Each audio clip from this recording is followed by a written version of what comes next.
and welcome to Ignite News Magazine. I'm Megan Pacholo. And I'm Dimitri Pertikaris. On this show, we'll be featuring news stories that are happening on campus and in the city of Hamilton. Today's top story, our president, Rob McIsaac, just announced that he's stepping down. Yeah, and it's pretty surprising too. This is our third year at Mohawk, and we've seen plenty of changes going to the campus. Rob McIsaac has obviously played a huge role in that. Ignite News reporter Scott Summery has actually had the opportunity to have a one-on-one interview with Rob McIsaac. Here it is for you. So, first off, congratulations on almost 5 years here at Mohawk College. Thank you. They've gone by quickly. Yeah.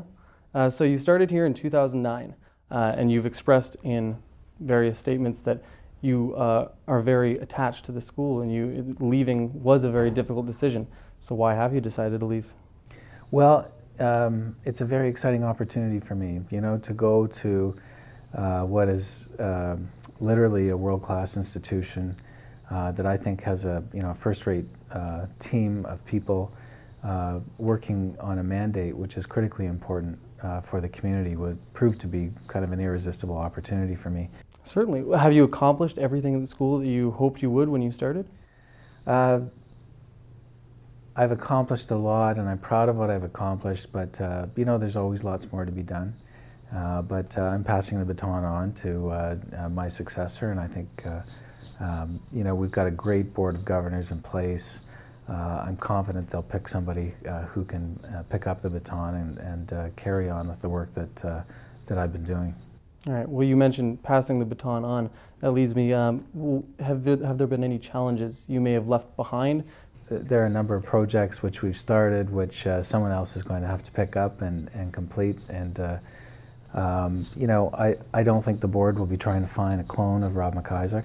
And I'm sure that they'll bring a different skill set, but we'll have every chance to be equally effective. Well, you've certainly had a very dynamic career. So taking this health sciences job, do you envision it being this dynamic? Oh, I think it'll be very dynamic in the healthcare sector. I think the nature of the challenge is about transforming healthcare. We have a healthcare system today which is, arguably one of the best in the world, but it's straining under the cost curve that it's experiencing. So we have to find a way to transform healthcare to make it sustainable, and I think that's going to be largely about engaging the community and integrating services in ways that have not previously been done. And during your time here, Mohawk actually became the Institute of Health and Technology, and now you're going on to head a health institution. So are you envisioning that health sciences, Hamilton Health Science, will be able to pull from Mohawk? Yeah, when at the college, when we developed that strategy around really focusing in on health and technology, it wasn't a shot in the dark. It was really a very studied approach to what we saw the big trends which were happening in the economy here in Hamilton and more broadly in the province and the country. And so those areas of health and technology, I think, are going to be profoundly important to meeting the challenges that our society is facing. They will also represent big opportunities for our students. Now, you're also the chair of the Committee of Presidents for Colleges Ontario. How do you feel your position there has helped evolve the college-level education system in Ontario? When you think about post-secondary education, a lot of people see it as a hierarchy that colleges are here and universities are here. One is no better than the other, and in fact both are valuable from a societal community point of view. Our college students today are achieving really the same learning outcomes. Our advanced diploma students in many programs are achieving the same learning outcomes that 3-year university degree graduates are getting, and so it seemed to me profoundly unfair that our college students weren't receiving the same level of recognition. So I would really like in 5 or 10 years for us to elevate the understanding in the general public of the role that colleges are playing, how important they are, the significance of hands-on learning and applied education. Sure. And finally, I'd just like to ask, you have an education in economics and law, and you worked with Metrolinx, you worked as the mayor of Burlington. How did those experiences prepare you, or do you feel they prepared you for an educational environment? Well, for me, I've spent nearly 20 years in public service, and I'm carrying on with that tradition in my career. So, I love working in public service in all these various capacities. For me, working on building better communities is really what gets me up in the morning. So, I've had a great career and to date, and I can say that there are very few Sunday nights where I'm not excited about coming to work on Monday morning, because I believe in the work that I'm doing, and so I expect that'll continue. Now, with Rob McIsaac leaving, he obviously leaves behind a legacy which, Megan, includes a strong emphasis on student retention. Yes, that's right. He wants students that come to the college to graduate from the college. Casey Wren has more on the story. A shocking number of college students are dropping out. About 1/3 will not stay to complete their programs. Wayne Poirier, Vice President of Student Services, helped develop a plan to raise the number of graduates. So it's a 5-point student success plan that's going to guide the college's initiatives to help more students graduate at the end of their college experience. This plan is an important one not only for Mohawk, but for the government as well. The government has set targets that over 70% of Ontarians get a post-secondary education, and currently our graduation rates are about 64%. So we want to help more students that start their journey be successful at completing their journey through to graduation.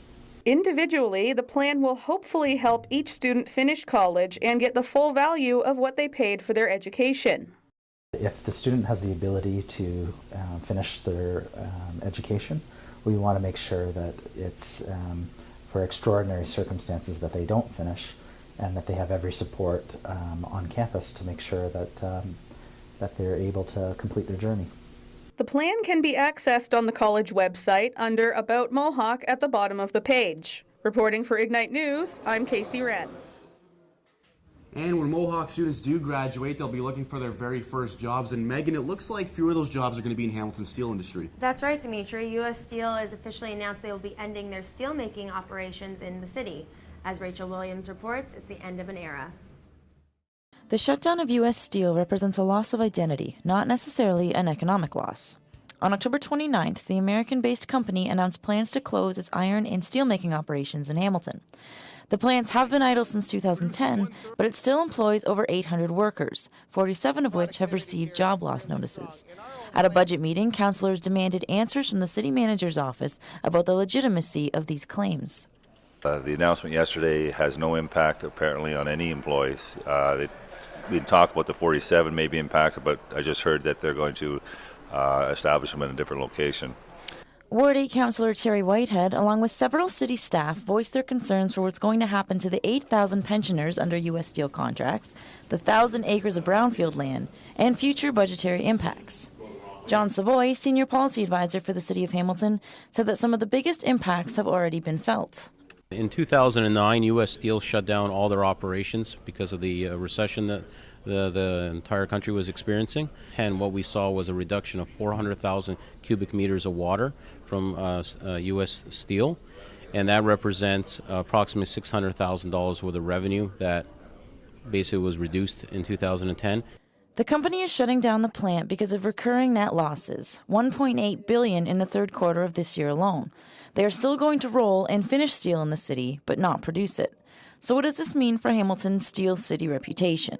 Bothers me to think that the federal government and the provincial government, understanding the importance of the production of steel in your own country, will allow this kind of thing to take place, to allow the erosion of our capability and capacity to produce steel. It is clear that Hamilton cannot be defined by steel anymore. Reporting for Ignite News, I'm Rachel Williams. As it gets colder outside, we're starting to see gardening season come to an end. And Megan, that has somewhat of an impact for Mohawk students. Yeah, definitely. Mohawk actually has their own community garden, and the students use the produce from that garden in the food for our cafeteria. Brittany Medeiros has more on the story. Tomatoes, grapes, and pumpkins are just some of the fresh produce Mohawk College is offering to students. This past June, the shovels went into the ground when Mohawk's Sustainability Office launched an on-campus garden project. Mohawk's Sustainability Manager, Alan Griffith, explains the process of how this garden came to life. The community garden comes out of our environmental management plan. Our ECOS committee, which is a student committee that supports environmental issues on campus, and some faculty in the School of Human Services really started putting their ideas behind what that community garden would look like. And then the sustainability office, in line with those two groups, started laying the groundwork for what a community garden was. Griffith's main goal is to build on Hamilton's growing sustainable food system. And it's our main mission to support sustainable food systems and this growing trend within the city of Hamilton. The Mohawk Community Garden provides a variety of produce for the school to use, like these tomatoes here.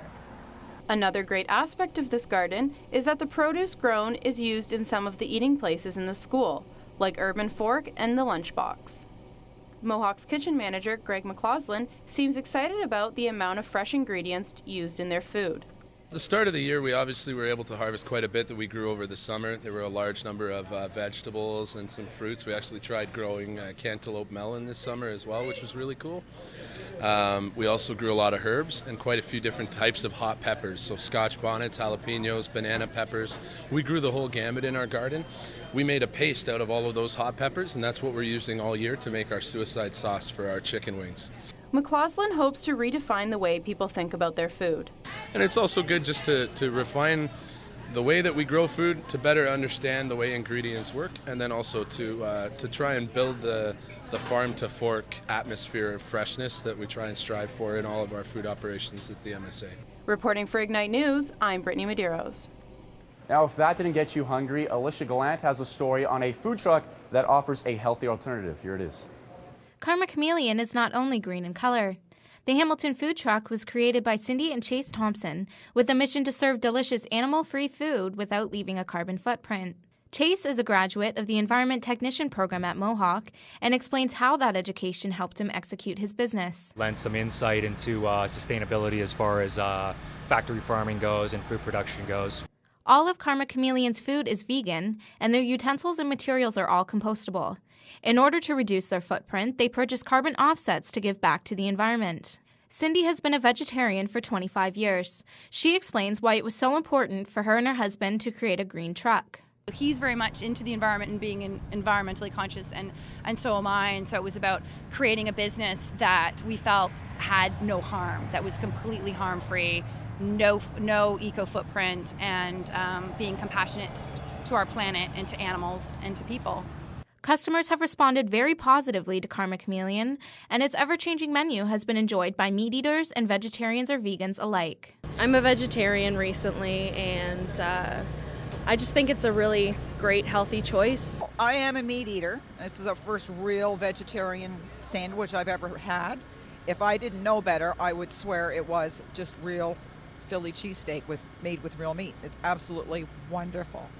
After just 3 months of business, Karma Chameleon has secured itself a spot on an upcoming episode of Eat Street, a popular television program showcasing interesting food trucks.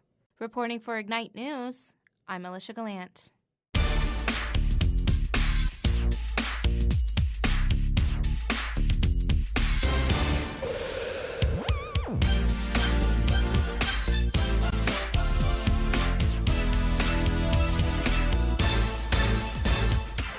In entertainment news, Chris Luckett recently reviewed the newest thriller, Carrie.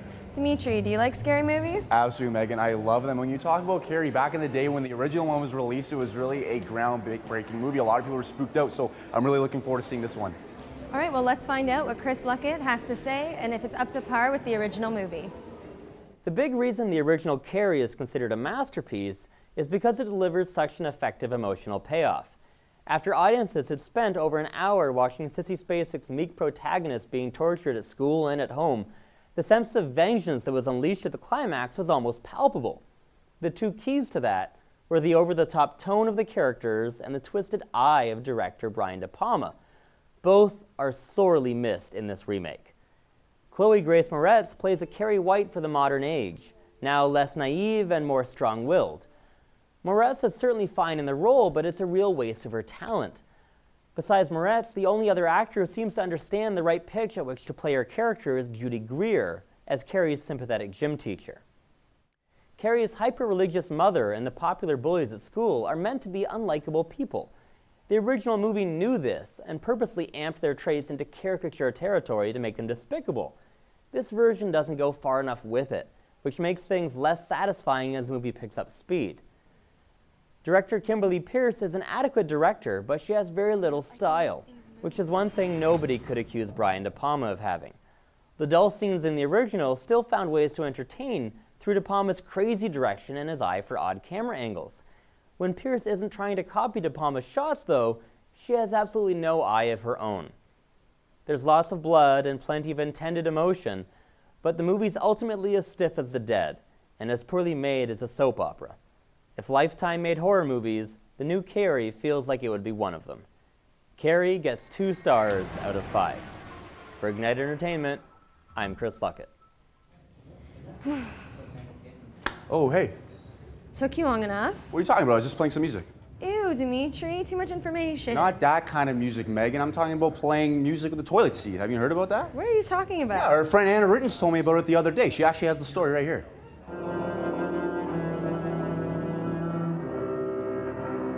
This is Hamilton's own Dave Gould. He is the world's greatest Lewist. As far as we can tell, the only Lewist. This is my musical toilet. It's I think it's a 1942 standard, and it's wired for light and sound and smoke. This is cool.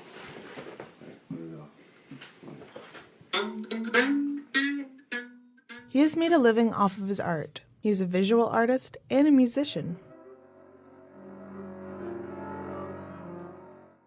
Although he does play the drums, guitars, and sings, he also has a passion for creating his own instruments, from just about anything. That is the belt wheel that goes on the back of a washing machine.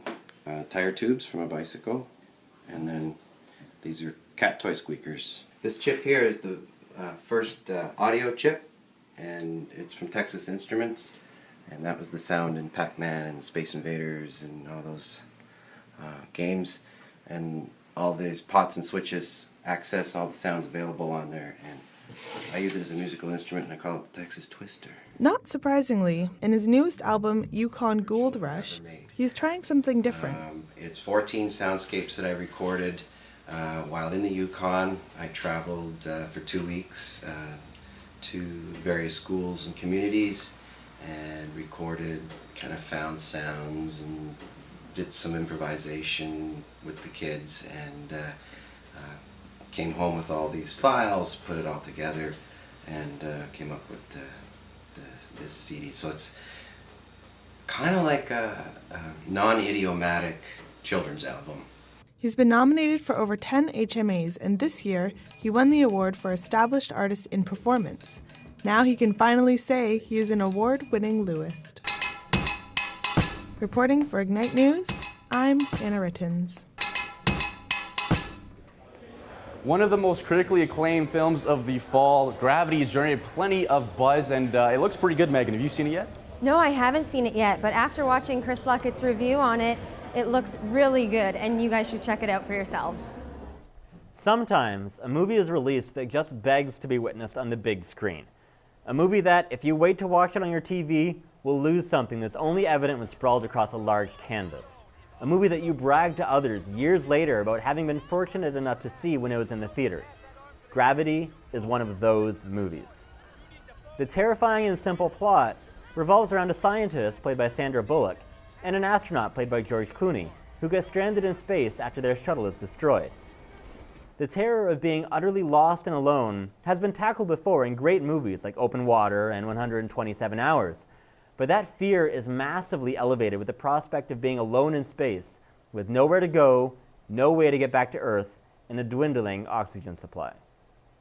From the very opening shot, which lasts an incredible 17 minutes, Gravity employs revolutionary new technology to create pure weightlessness, and then throws every type of special effect it can at you for 90 minutes. It blends all of them so seamlessly, you'll be trying to figure out how parts of it were done long after the credits have rolled. The sheer size and scope of space is so unfathomable, no movie has ever truly captured it.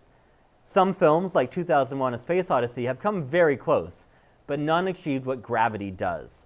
When you're watching it, you feel like you're in space. And if you have the chance, see it in IMAX 3D. This is the type of visual spectacle that demands to be seen on the largest screen possible.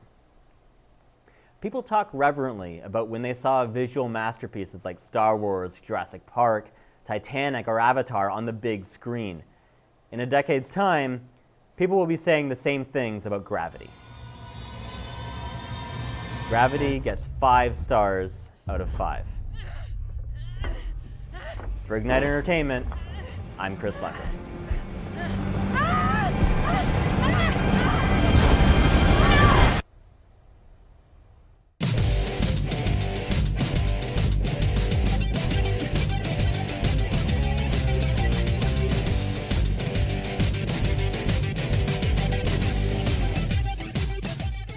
Welcome to the David Braley Athletic and Recreation Center, or as we call it, the D-Bark. Yeah, the D-Bark is our brand new, beautiful facility to come work out. You come check out the Hamilton Sports Wall of Fame for Mohawk. And you know, it's a great place to catch your varsity teams. And one team to keep an eye on this year is the Mohawk men's basketball team. It was only a couple years ago that they were the best in Canada. And as Brady Livingston reports, they've had a great start to the season. Check it out.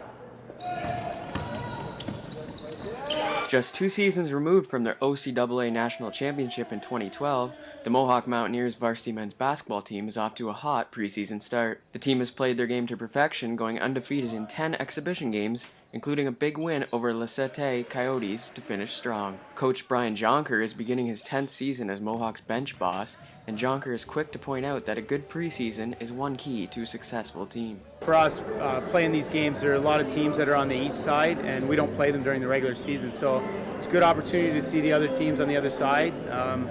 But also it gives us a great opportunity to to run through and try and gain some experience in the things that we want to do for the year.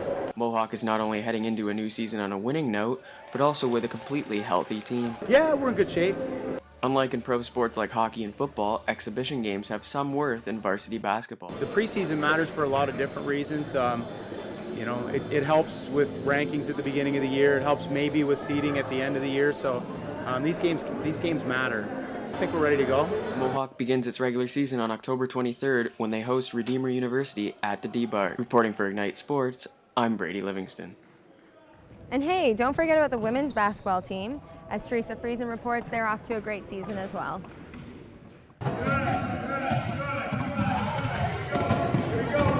Mohawk's women's varsity basketball team is practicing hard following a successful preseason and a win in their first regular season game. The team went 7-1 in the preseason and won the Georgian Grizzlies Fall Classic tournament last weekend. Head coach Kevin Duffy says the Fall Classic win gave the team confidence going into their first regular season game. The thing that was nice about that tournament was that we played 3 games, and the girls, everybody, there was different people that were stepping up. We weren't relying on the same 1 or 2 players. Everybody stepped up, whether it was offense or defense, played their role, scored, rebounded, whatever we asked them to do. The team kicked off their regular season against Redeemer College with an 86-69 win last Wednesday. Duffy says that although the team played well on the offensive end, their defensive game cost them a number of points during the game. We are focusing on this year is trying to play upbeat basketball, move the ball, pressure defense, get out on the fast break. Our first regular season game against Redeemer, we did that well enough. We scored 86 points, which was fantastic, but we just didn't do that at the defensive end. Our defense was a bit lacking. We had limited players. We were a little bit slow on our transition and on our rotation, and that ended up costing us a lot of different points in the game. The team travels to St. Clair College this Friday for their second game of the season. Reporting for Ignite News, I'm Teresa Friesen. Not bad, but I think you're probably better suited to be on the camera and not wearing the orange and white jerseys for us. Hey, that was pretty good. But the season opener tonight is for volleyball, but while that's beginning, we have another sport that is ending here at Mohawk College. That's right. Our very own Neil Reyes was on hand at Seneca College for a game between the Mountaineers and the Sting. Here's a look at it.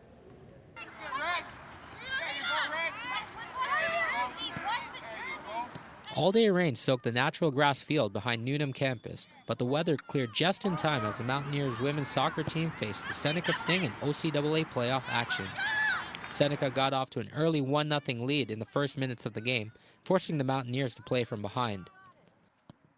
Mohawk fought hard to earn scoring chances and challenged Seneca's speedy offense. Wet grass made for many aggressive slides and turnovers. A strong late-game push led to a number of scoring chances for Mohawk. OCAA top scorer Rochelle DeJong nearly tied the game in the closing minutes, but the Sting held on to beat the Mountaineers 1-0. Despite the loss, co-captain Sherry Leavitt says she's proud of her team and the success that they had against a team they've never seen play. But we had a really good season, and we played so well against this team. It's pretty much all we could ask for, especially keeping them to a 1-0 lead. Like, they had an undefeated season. For us to come out here and keep them to a 1-0 lead and almost scoring tied in the second half is definitely an accomplishment to be proud of. The loss also marks the end of the Mountaineers season. For midfielder Emily Wilrich, the game was her last as a Mountaineer. It was great. Playing on the Mountaineers was amazing. The coaches are awesome. Girls are great. I have 3 best friends I found on the team. I've been best friends with them for probably 4 years I played on the team, so they're a really great group of girls. Despite the playoff loss, this season marks one of the best for Mohawk soccer in recent years, a notion they'll likely carry into next season. For Ignite News, I'm Neil Reyes. Thanks for watching Ignite News Magazine. See you again next week. I'm Dimitri Perdicaris. And I'm Megan Petrolo. Take care.